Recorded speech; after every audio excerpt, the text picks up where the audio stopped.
ഈശോയ്ക്കും സുഖമായിരിക്കട്ടെ. എൻ്റെ കൊച്ചു കൂട്ടുകാരെ, നിങ്ങൾക്ക് പൂക്കൾ ഇഷ്ടമാണോ? എനിക്കിഷ്ടമാണ്. കണ്ണിന് കൗതുകം പകരുന്ന എത്ര കൊച്ചു പൂക്കളാണ് എൻ്റെ തോട്ടത്തിലുള്ളതെന്ന് അറിയാമോ? ശുഷ്കളെയും പൂക്കളെയും സ്നേഹിക്കാത്തവരായി ആരും ഉണ്ടായിരിക്കുമില്ല. ലോകമാകുന്ന പൂന്തോട്ടത്തിൽ വിരിഞ്ഞു നിൽക്കേണ്ട കൊച്ചു പൂമൊട്ടുകളാണ് ശുഷ്കളായ നമ്മൾ. തൻ്റെ സൃഷ്ടാവിൻ്റെ മുമ്പിൽ പൂജ കനിയുവാൻ കാത്തിരിക്കുന്ന പൂക്കളെ പോലെ ലോകമാകുന്ന പൂന്തോട്ടത്തിൽ നന്മയുടെ പരിമളം പരത്തുവാൻ നമുക്കേവർക്കും സാധിക്കട്ടെ.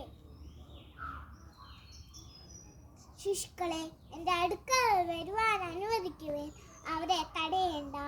എന്തെന്നാൽ സ്വർഗരാജ്യം അവരെ പോലെ ഉള്ളവരാകുന്നു എന്ന് അരുളി ചെയ്ത ദിവ്യനാഥന്റെ വചനങ്ങൾ നമുക്ക് ഓർമ്മിക്കാം. നിഷ്കളങ്ക ഹൃദയത്തോടെ നമ്മൾ പ്രാർത്ഥിക്കുമ്പോൾ നമ്മുടെ പ്രാർത്ഥനകൾ ദൈവം സാധിച്ചു തരുമെന്ന് നമുക്ക് വിശ്വസിക്കാം.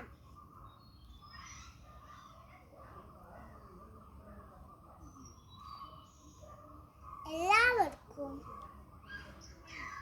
നന്മ ചെയ്ത് നസറേത്തിലെ തിരുക്കുടുംബത്തിൽ മാതാപിതാക്കൾക്ക് വിധേയനായി ജീവിച്ച ഉണ്ണീശോയുടെ മാതൃക കൊച്ചുകുട്ടികളായി നമുക്കേവർക്കും അനുകരിക്കാം.